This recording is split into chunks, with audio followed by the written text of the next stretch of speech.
Matiga ma macani ma Kagaita na Thomaita kaunti-ini ya Kirinyaga ni mamukirite macini njeru cia guthia macani hamwe na mbeca cia kugacirithia matiga maya kuma kuri thirikari nene. Mwata gutwa cai mutu wa cai uria wagirire niguo tuhote kuona mbeca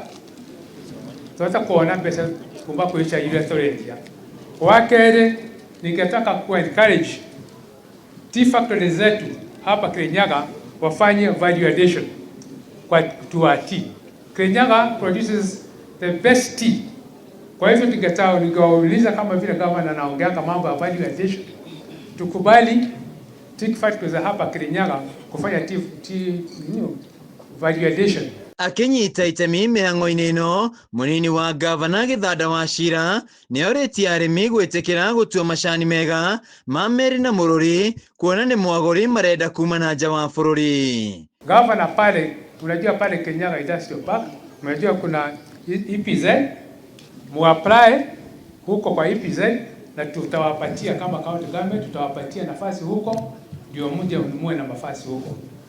Transitioning to and specialty tea production does not come without hurdles.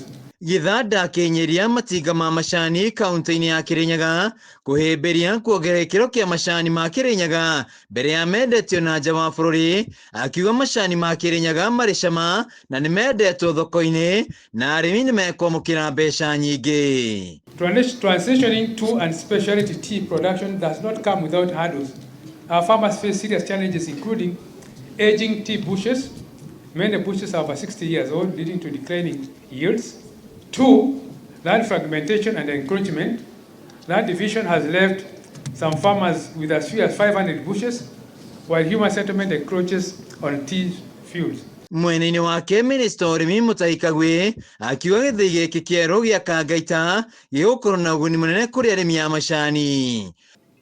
Tufanye mageuzo kidogo, ndio majani chai yetu ikifika kule Japan hatutaki kuuza na shilingi na $2 wala $3, tunataka kuuza na $10 huko juu, more than $10, so that nyinyi na hiyo pesa hiyo $10 ikija ni yenu ya kuweka mfukoni.